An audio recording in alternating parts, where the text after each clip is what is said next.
You received a call from an inmate at the Department of Corrections. This call will be recorded and monitored. If you wish to block any future calls of this nature, dial 7 now. To accept this call, press 5 now. To decline this call, hang up. Well, hello there, Mr. Clay. I haven't heard from you in a while. Yeah. The lockdown has been affecting a lot of people. And you would think in a prison, COVID would be very scarce, but from what I've seen, it is very prevalent out there. So how's everything going with your case? Well, that's good. That's good. All right, so there is that possibility you can be out here in the free world with the rest of us. Well, I'm not going to lose any hope. You've been fighting for quite some time, and, innocent people should not be locked behind bars. Yeah, I know. There shouldn't even be an issue on that. No debates, nothing. You committed no crime, and things just went against you in court. So, okay. And how's your family feel about all of this? That's wonderful. Yeah. I know. I mean, it can be. A lot of this stuff is traumatic for a lot of people, and the public doesn't realize that when somebody goes to prison, guilty or innocent, the family suffers as well. And in some cases, they suffer even more. There's a lot of single parents out there, and the kids lose their guidance, their support, their champion in the world. And with all these silly little misinformation and mistreatment and hiding and lies and cover-ups, and it's mind-boggling. Well, yeah, and it creates more trauma. And with you, your trauma wasn't because you committed a crime. Your trauma was because you did not. I hear you. Yeah, and there are a lot of people in prison who don't deserve to be there. And that's one thing we got to get out to the public. They automatically assume if you're found guilty in a court of law, you are guilty. And that's just the way we've been doing it. And the court system isn't perfect. And what's nice is it does give you an opportunity to appeal, to prove your innocence. Well, that's good. That is so, that's very good news that they're going to help you every step of the way here. And I've heard a lot of good things about the Innocence Project, and the fact that they took your case is just overwhelming. It's fascinating. And, you have my support in that too. And if there's anything that I can do to help your family out, just let me know, and we'll advocate for it. Well, yeah, in my position, I feel like the prisoner who has a life sentence. What have you got to lose? Now, that's from what I understand, the guards fear them the most because You have 60 seconds remaining. there's really not too much else you can do to them. And they've done everything to me, so I'm going to press forward. And I have nothing standing in my way. I feel like Superman. Well, good. But remember, when you get out and you offer your assistance, you have limitations. That's good. That's good. Yeah, that's true. You have a lot more freedom than you do in there. But you've gained a lot of 30 seconds remaining. Inside knowledge so that when you do get out, we can pass that on. Yep, the old timer. Time down on us. Well, it was nice hearing from you, and I wish you the best of luck on getting out. And just keep me posted on everything and let me know if there's anything I can do to help. Good. Yes, I'll let her know. Okay. Take care of yourself, and we'll talk to you later.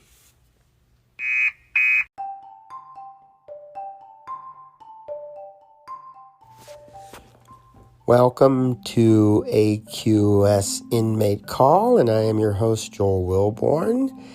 And that was a conversation with William Clay, who was convicted of a brutal murder, and he contacted the Innocence Project. He pleaded his case, and the Innocence Project decided to look into it.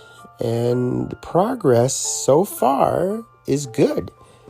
They're finding new evidence, and they're going to talk to the prosecutor and see if they can reopen this case with some new evidence. So I'm excited. He was dealing in some shady stuff that the government, of course, did not like. And he feels that in an effort to shut him down, he was set up to go to prison. And, that could be true. I mean, it could be anything that happened out there. It's just that, wow, that a brutal murder, just to set somebody up, wow. And it will definitely be interesting to see how this progresses. And what really gets me is we've got this person locked up in prison, and he's innocent, which means there's a guilty party who committed a brutal murder and actually got away with it. A person who got away with murder while somebody else is taking the blame. Can you imagine going out, committing a crime, turning on the TV and finding out somebody else was arrested for it and convicted and went to prison? What would that do for you? Would that make you feel better? Would that make you feel guilt? Would you feel that you did it? You committed the perfect crime? There's a lot to think about in situations like that. And I think the big thing is, and this is something a lot of the victims say, or victims' family, is that the guilty party's running around out there. And then even if you don't convict somebody of this crime wrongly, if you have a family member who's a victim of the crime, or if you yourself are a victim of a crime, and the police are just running into dead end after dead end after dead end, and nobody is brought to justice, and nobody is even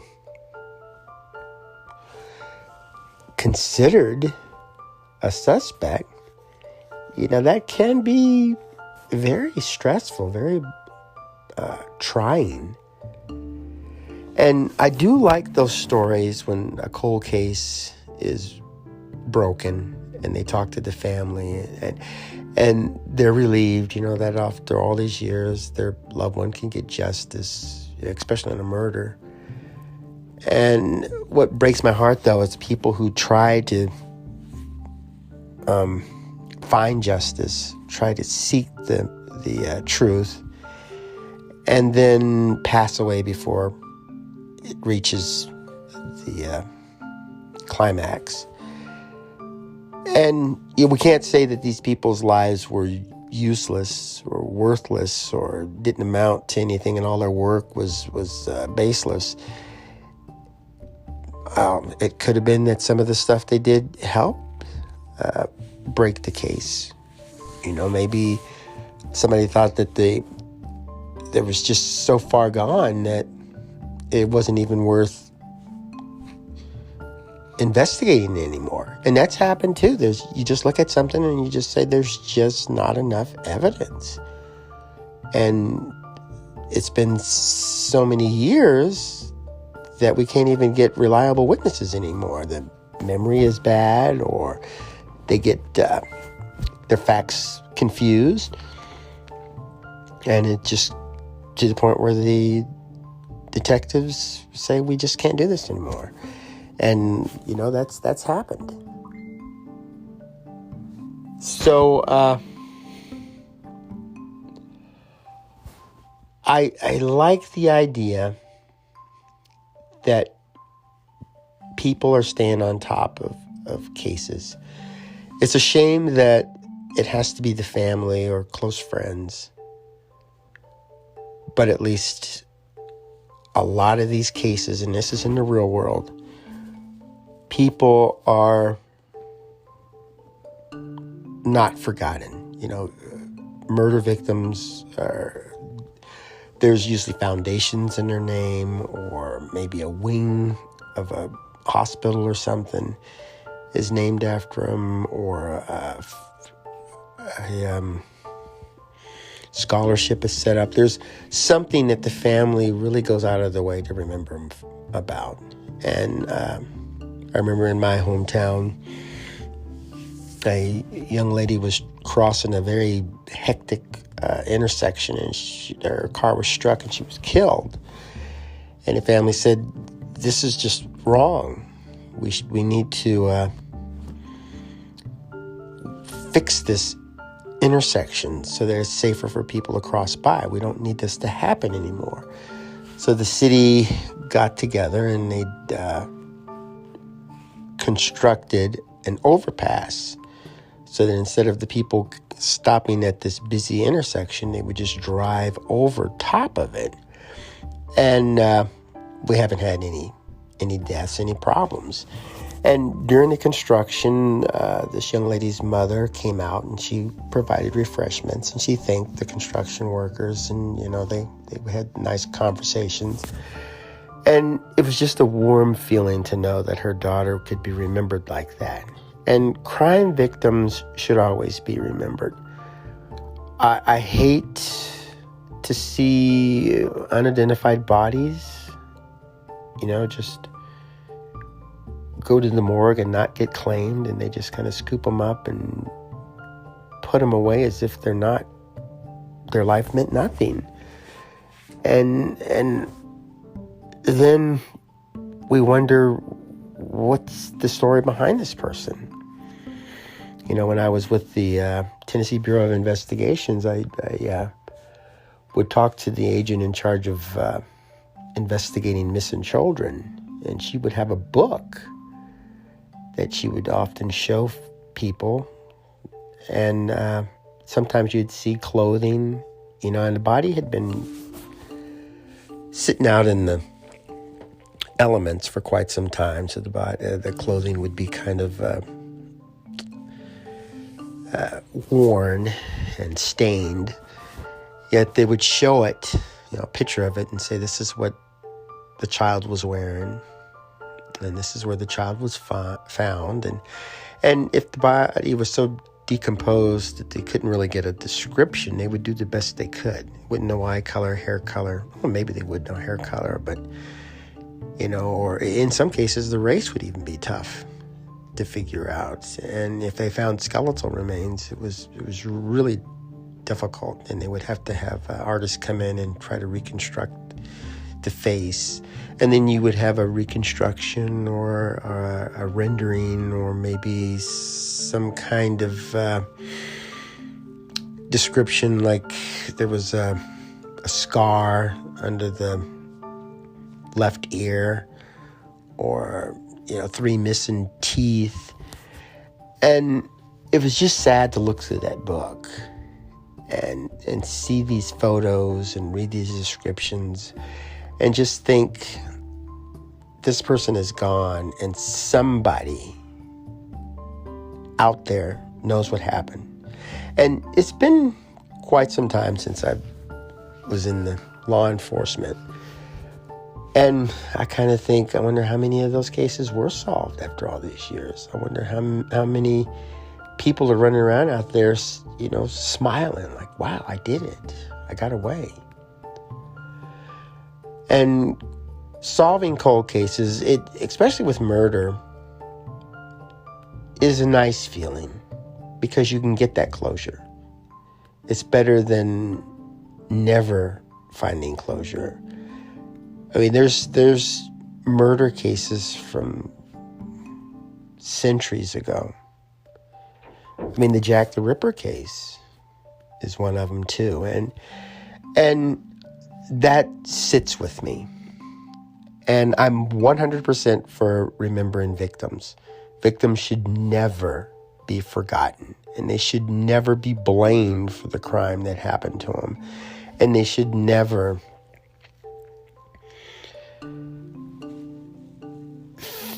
be a footnote, a statistic. We should do the best we can, put all resources into trying to get answers and trying to find the guilty parties. And cases like that, where a person is found after all those years, should be treated as if it happened yesterday. That's all there is to it. And then there should be some kind of consideration that, for all this time you were running free and you didn't say anything. You didn't bother to help the family out. And we should make sure that these people, I'm sure during their time they wanted to forget it, but maybe they should just be reminded each day what they did.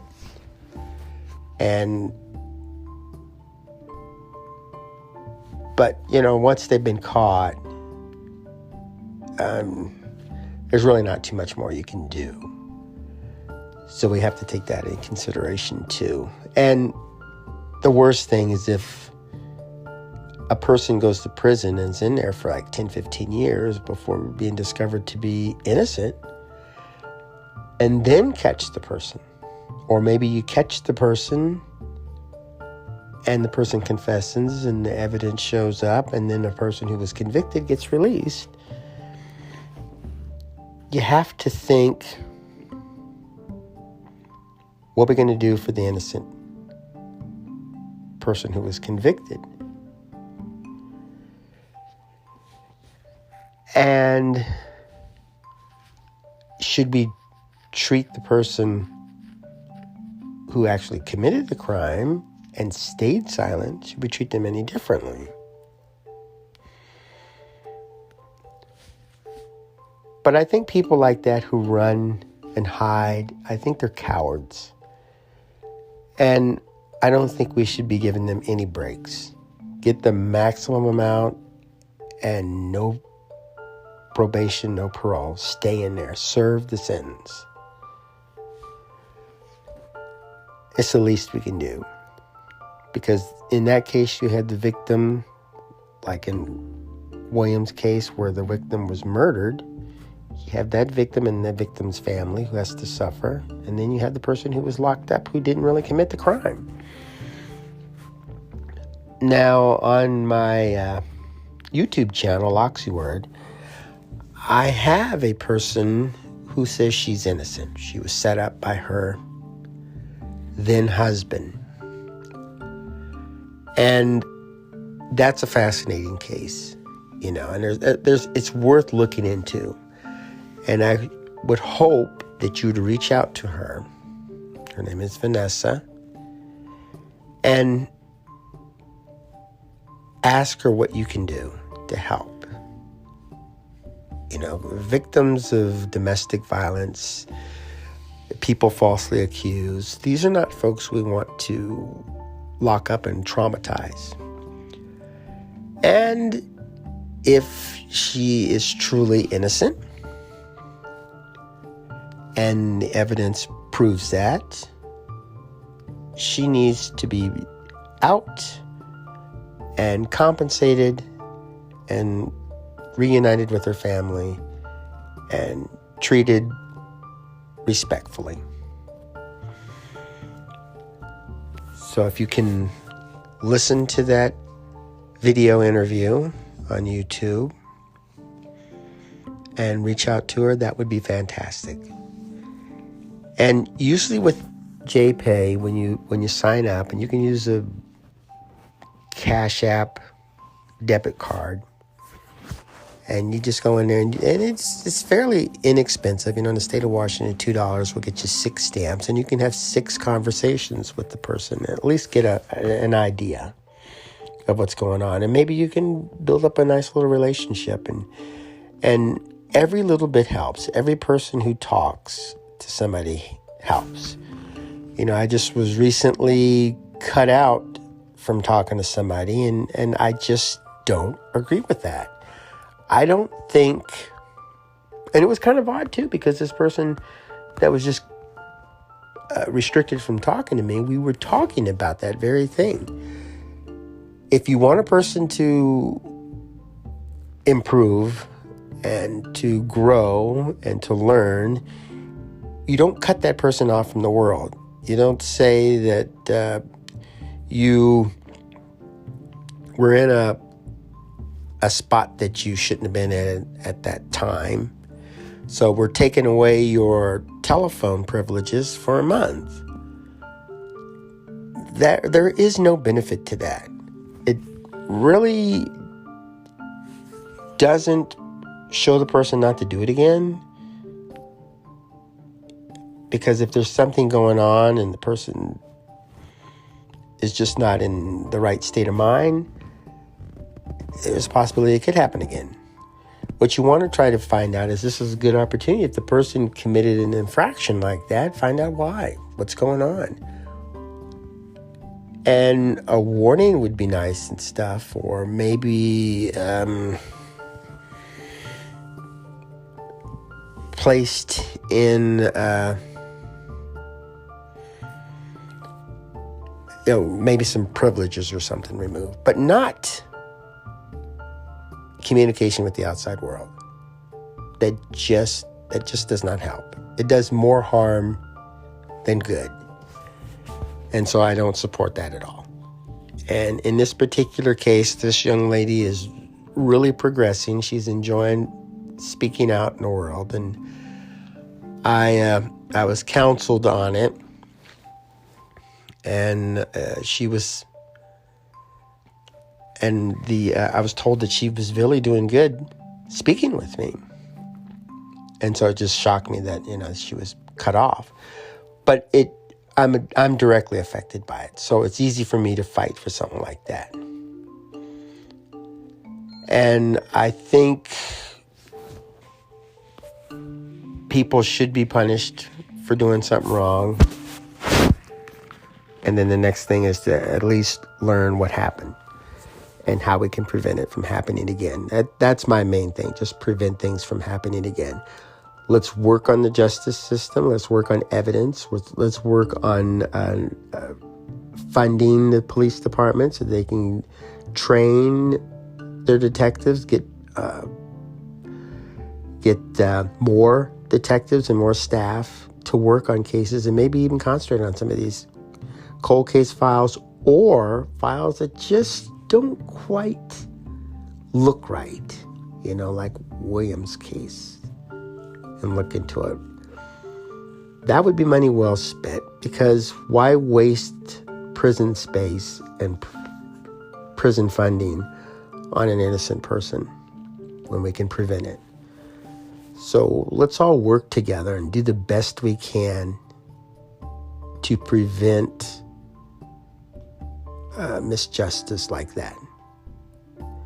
And there's a lot of campaigns online and even in your community that work to get people out of prison. And once you learn their story, you may agree, these people don't belong in there. But just keep in mind that everybody in prison isn't guilty. Some people were just kind of overlooked. And it's not necessarily because they were poor. It's just that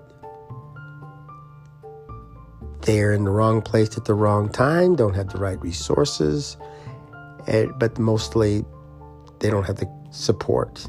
They don't have supportive relationships like they should have. And the more we help them, the less likely they go to prison, the less likely we'll put innocent people in prison, or giving long prison sentences to people who don't deserve it. Could go either way. Well, that was my 2 cents worth. Thanks for tuning in. I hope you'll be able to get out and help with the cause. And let's try to get the prison population down and reduce crime as well. So go out, have yourself a wonderful day, and make beautiful memories for tomorrow.